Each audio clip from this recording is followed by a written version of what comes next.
Números capítulo 13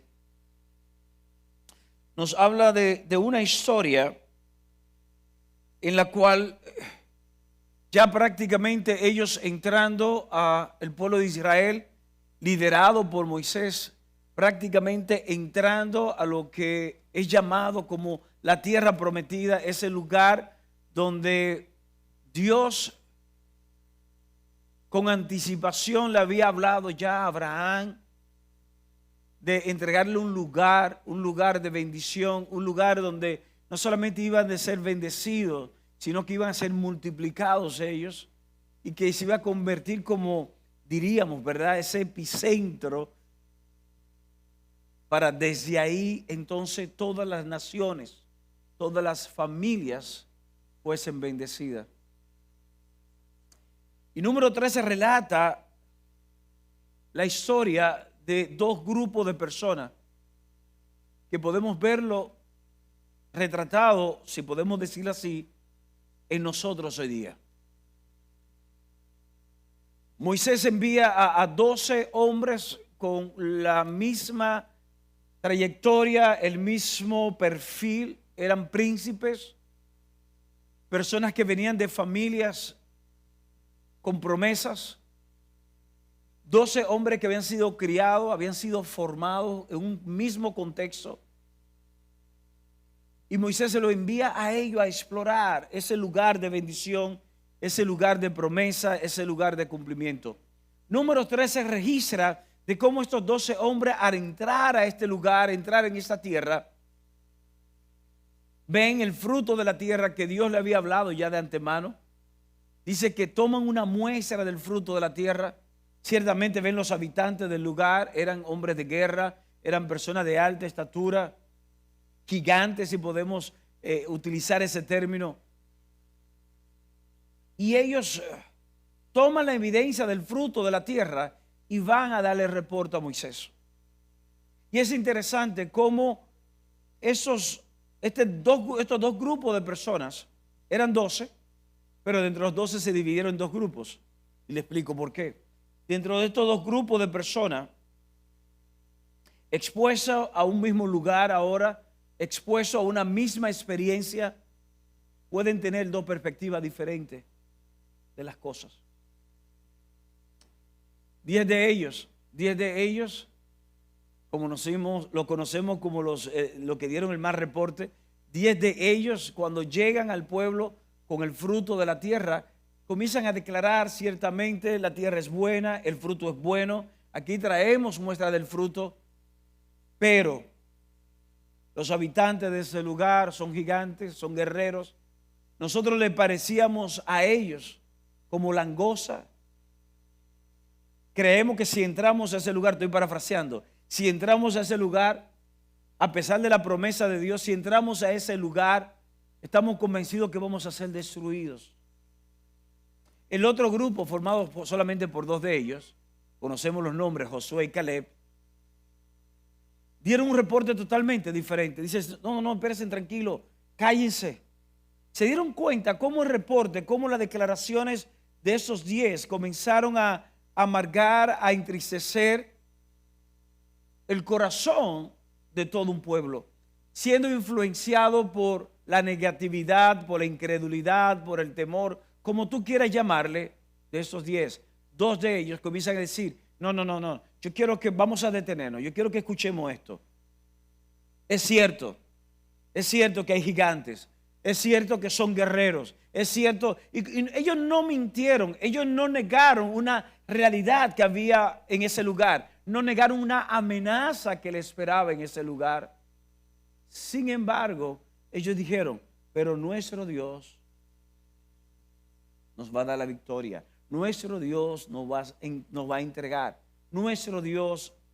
Es decir, la fe en ningún momento va a negar un peligro, la fe en ningún momento, como hablábamos el pasado domingo, no va a negar un diagnóstico, la fe no va a negar una crisis. La fe tiene que ver con reconocer la diferencia que va a marcar Dios en medio de esa crisis. La pregunta es, ¿cuántos de nosotros hoy operamos en una fe basada en un conocimiento, basado en un asentamiento mental de quién es Dios, de quiénes somos nosotros? Sin embargo, no tenemos la capacidad de avanzar en medio de una amenaza, en medio de un dolor, en medio de una incertidumbre. Quiero establecer algo ahora mismo, de entrada. Si hoy tú estás paralizado, estás paralizada por una amenaza, si estás paralizado por un diagnóstico, si estás paralizada por una incertidumbre de lo que será el día de mañana, quiero decirte, tú no estás operando con una fe real. Y algunos se estarán preguntando, ¿me está diciendo que yo no tengo fe? No, tú tienes fe en Dios. Yo no estoy negando que tú eres un hijo, eres una hija de Dios, como yo igualmente lo soy. Yo estoy diciendo que la fe tuya y la fe mía, si nos mantenemos paralizados por una amenaza, por una incertidumbre, es una fe que no es 100%. No es una fe pura. Tiene por lo menos un 10% de incredulidad, tiene un 10% de temor. ¿Y cuántos de aquí sabemos que si tú tomas un jugo o una leche, aunque sea 100% pura, ¿verdad?, extraída, ¿verdad?, de la ordeña de la vaca, tiene el bidón de leche, y tan pronto tú le echas un poquito de agua, ¿esa leche es pura? No es pura. Aunque tenga un 99, un 98% de leche y un 2% de agua, ya deja de ser pura. Y de eso estoy hablando. Y de eso estaremos hablando en los próximos minutos. Fe real. ¿Cuántos de nosotros estamos operando basado en una fe real? Lo primero que yo quiero que resaltemos aquí es esto. Fe, temor, incredulidad. Son 3 palabras. Fe, temor, incredulidad. Hoy tú tienes que escoger. Óyeme bien, hoy tú tienes que escoger, al igual que yo, qué es lo que va a gobernar nuestras vidas. Tú y yo tenemos que decidir en el día de hoy si vamos a ser gobernados por la fe, si seremos gobernados por el temor o si seremos gobernados por la incredulidad. Fe, temor o incredulidad. ¿Qué va a gobernar tu vida? Los pasos que tú estés dando en el negocio, los pasos que des en tu familia, ¿serán pasos guiados por el temor? ¿Serán pasos guiados por la incredulidad? ¿O serán pasos guiados por tu fe? Es una decisión que tenemos que tomar hoy. Mateo capítulo 22, verso 37.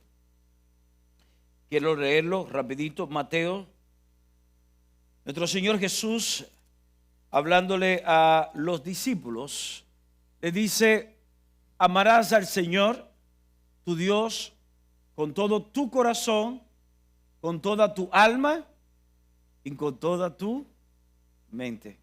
Es interesante que Jesús habla de que cuando tú y yo nos entregamos al Señor, cuando tú y yo decidimos amarle a Él, no puede ser segmentado, no puede ser por compartimiento. ¿Sabe que algunos de nosotros tenemos compartimiento? Nos manejamos por compartimiento como si fuésemos una tienda de departamento. En las finanzas le voy a creer a Dios, pero en mis emociones, en lo que tiene que ver con mis relaciones, me voy a dejar guiar por mi necesidad. Y en lo que tiene que ver con mi salud, me voy a manejar con mi mente. ¿De qué estamos hablando aquí? Estamos hablando de que la fe es una respuesta espiritual. Cuando Jesús le dice a los discípulos: yo quiero que tú ames a Dios con todo tu corazón, está hablando ahí en esa parte de la parte del espíritu. Hay un llamado del Señor de que nuestro espíritu responda al Señor. La fe es una respuesta del Espíritu a nosotros actuar por encima de lo que podamos conocer o entender, o por encima de aquello que podamos sentir. Voy a repetir esto, Es muy importante, estamos estableciendo una base que te va a servir a ti y me va a servir a mí para poder desarrollar una fe real.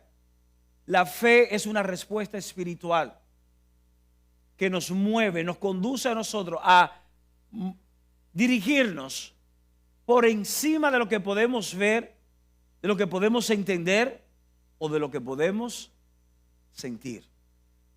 Es una locura, ¿verdad que sí? Es una locura. Por algo Pablo lo dice de esta manera. Pablo dice que el evangelio es locura para los que se pierden, mas para los que creen es poder de Dios. Porque cuando tú y yo creemos, eso activa la manifestación de Dios. Por eso es locura para aquellos que simplemente dicen, no, es una locura. Es una locura yo creer por encima de lo que yo estoy viendo, porque es que es claro lo que estoy viendo. Es claro, mira, es que yo estoy sintiendo esto, es que no lo puedo negar. Fe es una respuesta espiritual por encima de lo que podemos entender, por encima de lo que podemos ver, por encima de lo que podemos sentir. Ahora, la incredulidad opera desde nuestra mente. Voy a repetir esto. La incredulidad opera desde nuestra mente. Y esa es la razón por la cual hay personas que, aunque puedan escuchar, puedan leer, la mente le dice, eso no es lógico. Eso no es así. Es que científicamente no está demostrado eso. O la mente le va a decir, sí, está bien, pero recuerdas de dónde viene, recuerda lo que sucedió. La mente comienza a traer un archivo de aquellas cosas que sucedieron en el pasado y te va a decir a ti, no, tú no vas a poder lograr hacerlo. De ahí es que este grupo de los 10 espías, cuando dijeron, miren, el fruto es bueno, es una bendición, la tierra es tal cual Dios la describió. Pero no creemos que podamos entrar y tomar posesión. ¿Qué le dice la mente a ellos? La mente le dice, esa gente son expertos en guerra, nosotros éramos esclavos. Esa gente nos doblegan en estatura. Es imposible. Nos van a ganar por experiencia, nos van a ganar por fuerza, nos van a ganar por cantidad. Es imposible lograr. Esa es la mente, esa es la incredulidad. Y quizás aquí hay alguien en esa mañana que le ha creído a Dios como su Padre, le ha creído a Jesús como Señor y Salvador. Y no lo vamos a negar eso. Pero está todavía pensando en lo que es lógico y lo que no es lógico. Lo que ha vivido en el día de ayer o lo que puede vivir en el día de mañana. Y esos pensamientos es lo que lo tienen frisado, lo tienen frisada y le impiden avanzar. Y es lo que llamamos operar en incredulidad. En los evangelios lo vemos de esta manera. Jesús llega a un lugar de donde Él creció. Jesús viene con una trayectoria de hacer milagros, de hacer liberaciones, de resucitar personas que habían fallecido. Jesús viene con esa trayectoria. Llega a la aldea donde Jesús se cría, o se había criado, y cuando lo ven, ¿qué dicen los aldeanos? Pero ese Jesús es el hijo de José, nosotros sabemos quién es. Y dice que Jesús no pudo hacer muchos milagros en ese lugar. ¿Por qué no pudo hacer milagros? Porque la mente le bloqueó a los que estaban ahí. Dice, es que no podemos recibir un milagro de este que sabemos de dónde viene, de este que sabemos de dónde creció, cómo ese que es común y corriente como nosotros puede realmente representar a Dios, puede hacer un milagro. La mente le jugó una mala jugada y le impidió a ellos experimentar lo sobrenatural que Jesús cargaba. Y dice que Jesús no pudo hacer muchos milagros a causa de ¿qué? De la incredulidad de ellos. Tal cual lo dice así. Eso es la incredulidad. Fe, una respuesta espiritual. Incredulidad opera desde la mente. Ahora el temor. El temor opera desde las emociones. Cuando tú buscas el significado y el origen del miedo, el miedo es una respuesta emocional al contexto en el cual te encuentras. Puede ser un contexto físico, puede ser un contexto social, cualquier tipo de contexto. Pero cuando tú asimilas ese contexto donde te encuentras, tus emociones pueden tener una respuesta. Y esa respuesta puede ser el miedo. Puede ser el miedo. Y de ahí es la razón por la cual ellos tenían miedo. No solamente estaban incrédulos, sino que esa incredulidad comenzó a provocar miedo, comenzar a provocar temor. Muchos de nosotros no solamente no tomamos una decisión importante porque no estamos convencidos ciertamente de que Dios lo pueda hacer, sino porque tenemos temor de perder aún lo que tenemos ya en nuestras manos. Y si aquí hay alguien que está operando desde el miedo, quiero decirte que no recibirás cosa alguna de Dios. Dios no se mueve por el miedo, Dios no se mueve por la incredulidad. Lo que mueve a Dios es tu fe. Por eso el autor de Hebreos habla de que sin fe es imposible que podamos agradarle. Sin fe es imposible que podamos acercarnos a Él y obtener lo que ya Él ha dispuesto para tu vida y para mi vida. Hoy vamos a decidir, hoy tú tienes que decidir, y yo por igual, qué va a gobernar nuestras decisiones, qué va a gobernar nuestras vidas. ¿La va a gobernar la fe, la va a gobernar el temor o la va a gobernar la incredulidad? ¿Qué es lo que va a gobernarlo? Porque solo la fe, óyeme bien, solo la fe permitirá recibir y disfrutar aquello que Dios ha prometido a nuestras vidas. Voy a repetirlo, solo la fe. Solo la fe permitirá recibir y disfrutar aquello que Dios ha prometido a nuestras vidas. Todos tienen fe en algo o en alguien. Un ejemplo que yo he utilizado frecuentemente es que cuando tú llegaste a ese lugar y te sentaste en la silla donde estás sentado, no vi a una sola persona moviendo las patas de la silla para ver si estaban bien soldadas. No hubo una sola persona de ustedes que antes de sentarse movió la parte acolchada para ver si estaba bien atornillada y no se iba a deslizar en el momento de sentarte. No vi a una sola persona de ustedes que al sentarse de la silla, antes de recostar su espalda, se puso a ver si estaba bien firme para no echarse hacia atrás.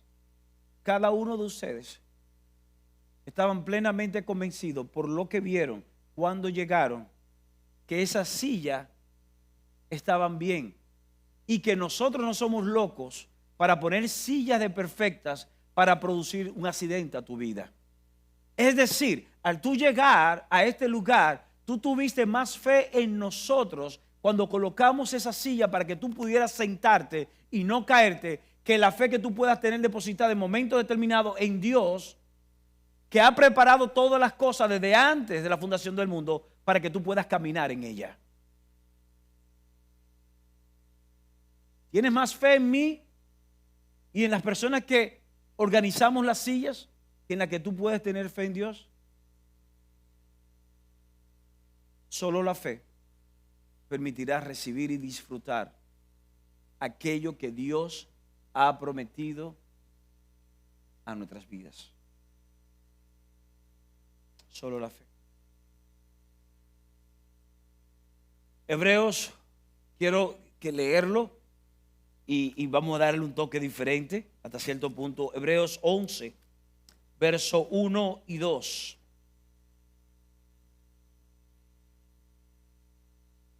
Es pues la fe, la certeza de lo que se espera, la convicción de lo que no se ve, porque por ella alcanzaron buen testimonio los antiguos. Quiero leerle de esta versión, y es la versión amplificada. Y vamos a ver cómo como lo dice acá. Dice, ahora la fe, mira cómo dice, ahora la fe es la seguridad, el título de propiedad, la confirmación de las cosas que esperamos, divinamente garantizada por Dios, y la evidencia de las cosas que no se ven, la convicción de su realidad. El verso 2. Por este tipo de fe, los hombres y las mujeres del pasado obtuvieron la aprobación divina. Cuando dice que alcanzaron buen testimonio, fue buen testimonio delante de Dios. Sí, ese verso 2 lo que habla de un buen testimonio delante del Señor. Cuando Dios vio las decisiones, los pasos que esas personas daban, eso agradaba al Señor. Por eso dice en Génesis capítulo 15, cuando Abraham creyó, dice, y le fue contado por justicia. Cuando Dios vio la fe de Abraham, agradó a Dios. Y esto nos va a mover a nosotros a un punto quizás un poco incómodo de lo que es una fe real. Hasta aquí quizás tú y yo no tenemos problema con entender que fe, temor, incredulidad operan desde diferentes esferas. Uno opera desde el espíritu, otro desde la mente y otro desde el alma. Y que el Señor nos manda que las tres áreas, espíritu, alma y mente, conjuntamente puedan agradar al Señor. Ahí tú y yo no tenemos problema. Pero ¿qué si yo te digo que cuando una fe es real, va a implicar el tú moverte, el tú dejar algo para ir hacia donde Dios quiere guiarte? Es decir, una fe real siempre implicará, óyeme bien, una fe real siempre implicará movernos del lugar o posición en que nos encontramos hacia la que Dios nos está llamando.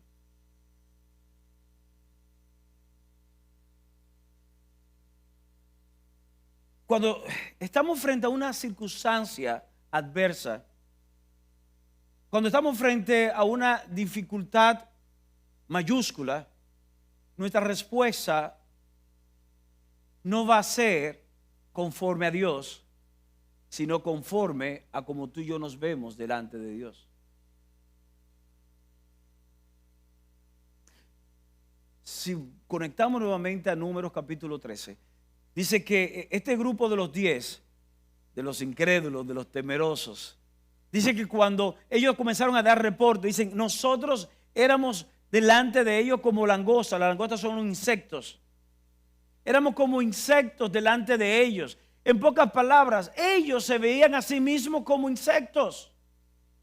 La declaración de fe, o mejor dicho, de incredulidad de sus labios, respondía a una percepción de ellos mismos.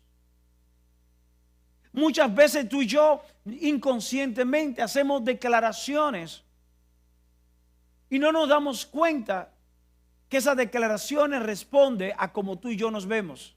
Si tú y yo nos vemos como personas limitadas, si tú y yo nos vemos como huérfanos, si tú y yo nos vemos como personas no dignas de que Dios nos escuche, entonces tu declaración, mi declaración, van a ser o de incredulidad o van a ser de temor.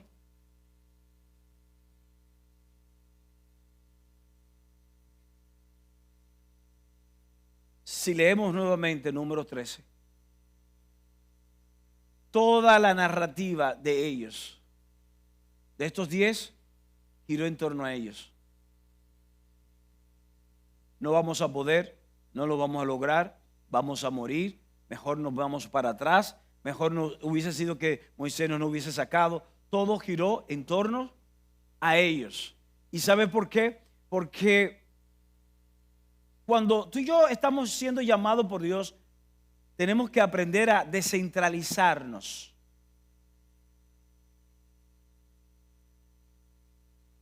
Yo sé que aquí no pasa eso, yo sé que contigo no pasa esto, ¿ok? Yo sé que cuando tú estás pasando por un problema, tú no eres el centro del problema. y como que todo gira alrededor de ti. Yo sé que no es así. Yo sé que no es tu mala suerte. Yo sé que no es tu problema. Yo sé que no es tú esto, tú aquello. Yo sé que no es nada de eso. Pero es curioso que cuando escuchamos el reporte de Josué y Caleb, no se basó en ellos, sino en la fidelidad de Dios, sino en el poder de Dios, sino en el cuidado de Dios.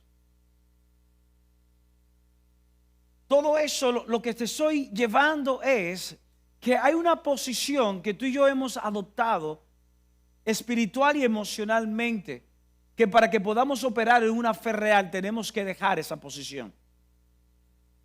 Tenemos que dejar de ver las cosas desde nosotros y comenzar a verlas desde Dios. Desde Dios. ¿Sabe cuál es el problema de la iglesia hoy día? El problema de la iglesia hoy día es que nos sabemos los versículos, los recitamos de memoria, pero no vivimos lo que es la palabra. Es decir, vemos como versículos bíblicos, pero no lo vemos como palabra de Dios. No sé si me estoy dando a entender.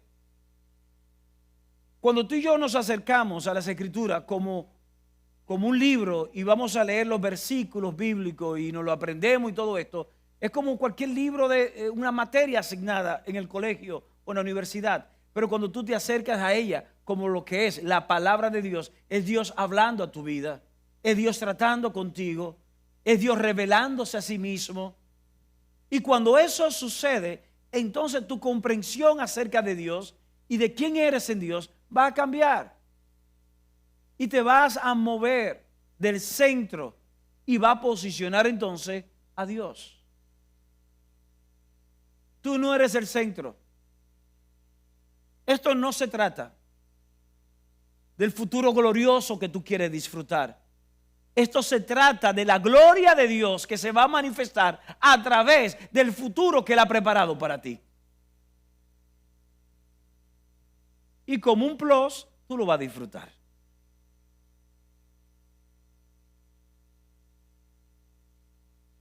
Lamentablemente, hemos creado un culto al humanismo y en lugar de tener una fe real, hemos estado construyendo una fe humanista. Una fe que se basa muchas veces en mí, en ti y no en Él. Y cuando tu fe se basa en ti, en mí y no en Él, cuando tú y yo llegamos a un tope, entonces sentimos que las fuerzas se nos van. Queremos tirar la toalla y muchos incluso llegamos a retroceder o apartarnos porque no lo logré, porque caí, porque no lo vi, porque no lo recibí, porque Dios no lo hizo para mí, porque Él me prometió y todo es mí. Es una fe humanista.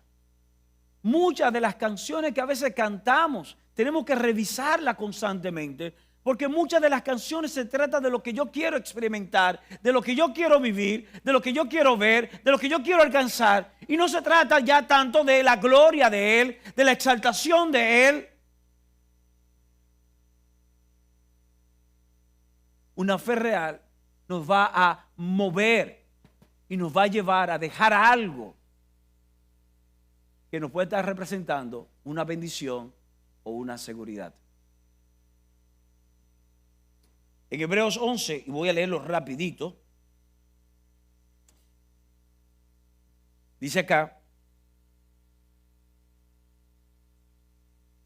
verso 8, por la fe Abraham, siendo llamado, obedeció para salir del lugar que había de recibir como herencia, y salió sin saber a dónde iba.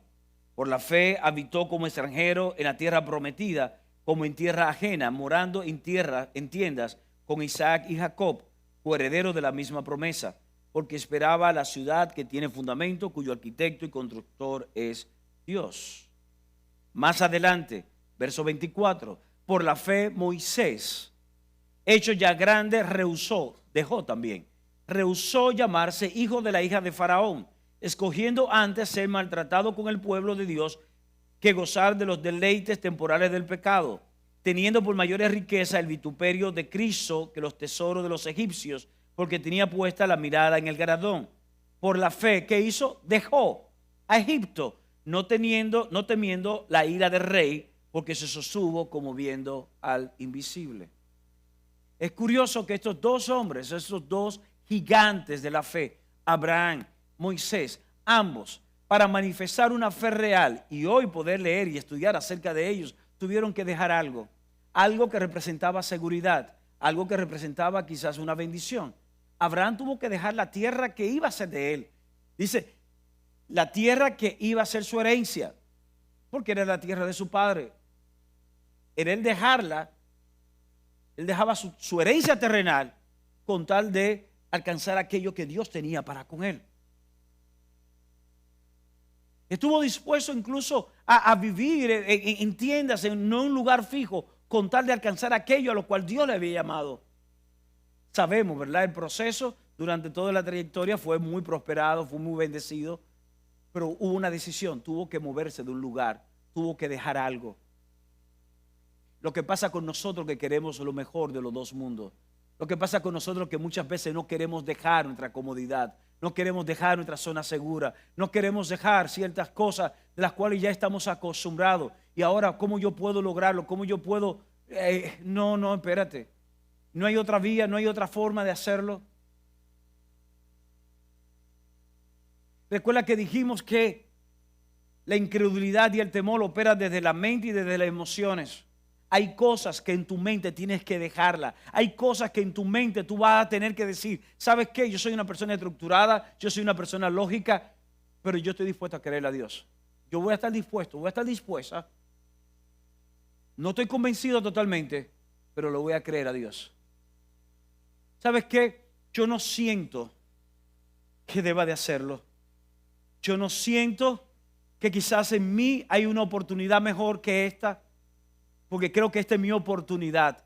Aunque no estoy convencido por Dios que debo de hacerlo, que debo de tomarlo, pero es lo que yo siento que quiero hacerlo. Y si Dios nos dice, deja eso también.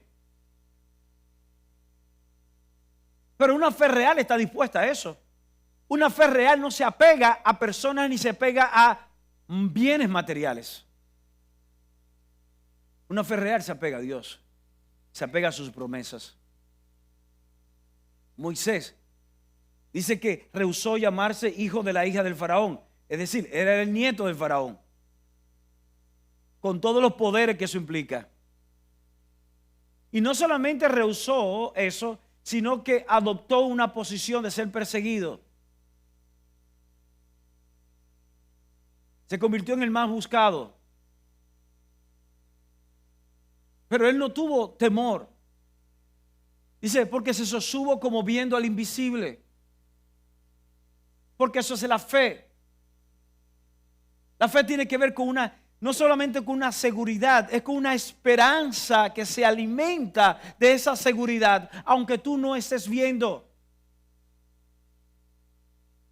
Es como aquellas personas que solamente firman un contrato y comienzan a pagar ya el depósito del inicial de un apartamento y luego comienzan a pagar las cuotas del apartamento. Todavía no ha entrado al apartamento, todavía no tiene las llaves del apartamento, pero tiene una certeza porque tiene un papel que firmó que le dice que ese apartamento, que esa propiedad es de él o de ella.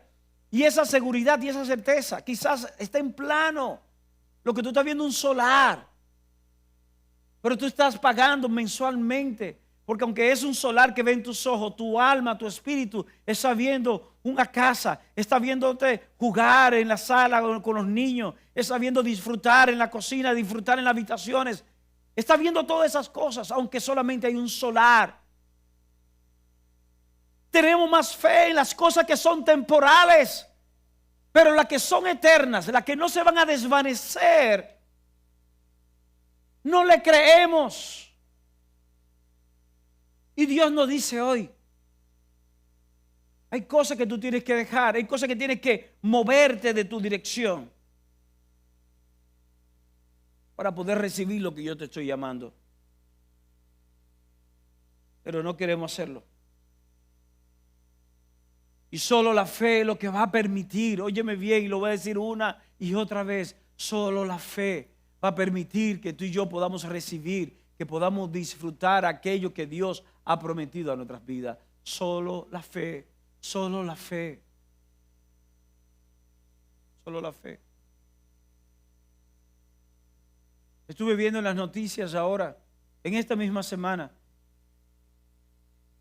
con el último caso de financiero, ¿verdad? De esta cosa de negocio y que engañan a estos estafadores. Y estuve viendo una señora, vendió su casa en 8 millones para invertirlo ahí. Lo perdió todo. Lo perdió todo. Y no quiero que ustedes vayan a pensar que yo estoy manipulando lo que voy a decir ahora. Pero son personas que fácilmente se congregan en un lugar y cuestionan si dan una ofrenda o no al Señor en un momento determinado. Pero viene un delincuente, le pinta pajaritos preñados y hacen todo. Y de la noche a la mañana se les fuma. Y ustedes le ven entonces haciendo fila. Yo conozco personas que han perdido millones de pesos. Porque han confiado en una institución, han confiado en una persona. Y son personas que no han estado dispuestas a confiar en Dios. Mi pregunta es si tú estás dispuesto a confiar en Dios. Si tu fe es real. Si tu fe es real. Finalmente, la alimentación y fortaleza de tu fe es responsabilidad tuya y no de Dios. Voy a repetir esto. Bueno, pero que hubo un verso por ahí y queremos jalar las cosas por los moños, donde dijeron, Señor, aumentanos nuestra fe. Ah, no, que la fe es Dios que la da, porque la fe viene por oír la palabra de Dios. Y es Dios que, y no, cuando Dios me toque, y es Dios que lo hace. ¿Sabes qué? Tú eres responsable de alimentar tu fe. Tú eres responsable y no Dios de fortalecer tu fe.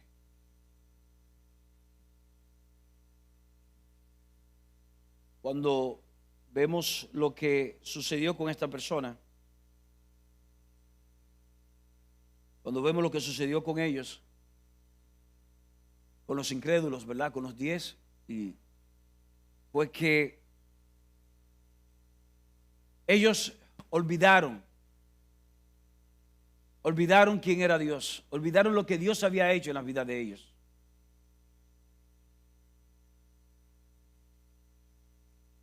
Ellos olvidaron que Dios le había sacado de la esclavitud de Egipto, que Dios había abierto el mar Rojo, que Dios había ahogado a todo el ejército egipcio. Ellos olvidaron. Es un tema de gratitud. Lo primero que yo quiero es que veamos que la gratitud es una vía de tú y yo alimentar y de tú y yo fortalecer nuestra fe. Josué y Caleb, ¿qué dijeron? No, espérate, nuestro Dios. Ellos hicieron memoria de lo que Dios hizo en ellos. Ellos trajeron a memoria las cosas que Dios hizo en el pasado. La gratitud. Muchos de nosotros se nos olvida lo que hizo Dios en nuestras vidas. Se nos olvida lo que Dios hizo en el pasado. Gratitud. Lo segundo que puede ayudar a alimentar y a fortalecer nuestra fe es el crecimiento. ¿Y de qué estoy hablando de crecimiento? Crecimiento es cuando tú no te conformas donde te encuentras hoy.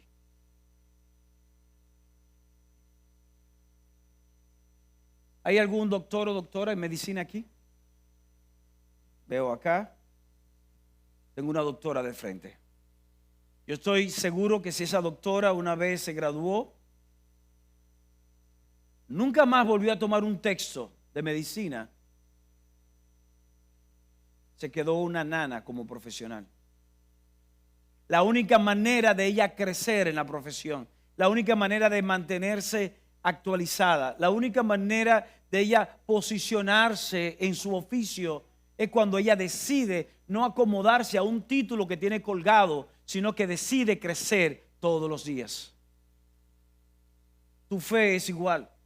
No te conformes simplemente con el título de hijo de Dios, hija de Dios, y que con los hijos de Dios nadie se meta, y cantarte un par de cancioncitas. Quiero decirte algo, tú tienes que decidir crecer. Por eso Pedro lo dice de esta manera: antes bien creced en la gracia y el conocimiento de nuestro Señor Jesucristo. Tenemos que crecer continuamente.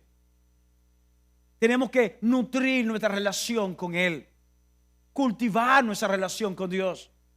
Tenemos que orar, tenemos que leer la palabra, tenemos que hacer todas esas disciplinas que estamos llamados como hijos de Dios a hacer. La razón por la cual Josué y Caleb se manejaron diferente era porque ellos tenían una actitud diferente a la de ellos. Mientras el pueblo se mantenía abajo, cada vez que Moisés subía, Josué iba detrás de Moisés. Él nutrió su relación y de alguna manera la misma fe que había en Moisés comenzó a transferirse a la vida de Josué. Es por eso que cuando Moisés es sacado de la ecuación o es movido de la ecuación, el heredero es Josué, no es el hijo de Moisés.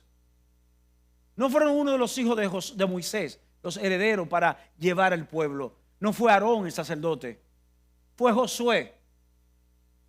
Fue un hombre que no solamente era agradecido, sino que había crecido. ¿Cuántos de nosotros estamos creciendo acá en nuestra fe? Vuelvo te digo, esto no tiene que ver con tu ver prédica en YouTube y subir versículos bíblicos o imágenes en Instagram o Facebook, los que usan Facebook, ¿verdad? Tiene que ver con intencionalmente tener una vida de gratitud, una vida de crecimiento y una vida de dependencia.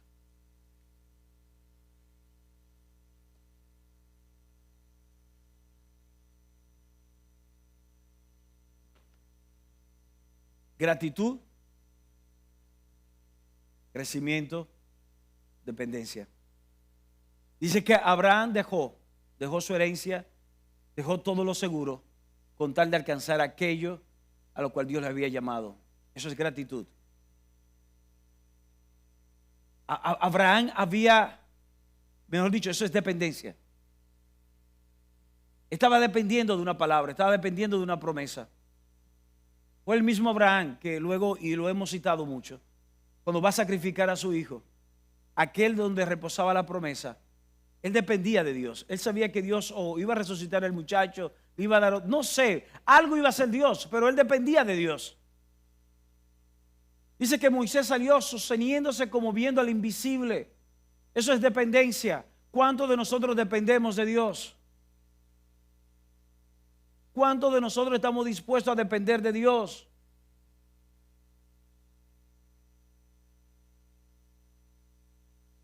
¿Cuántos de nosotros?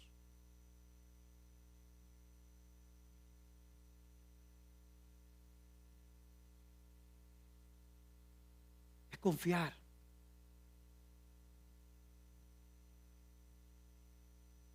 Una fe real es una fe que depende de Dios.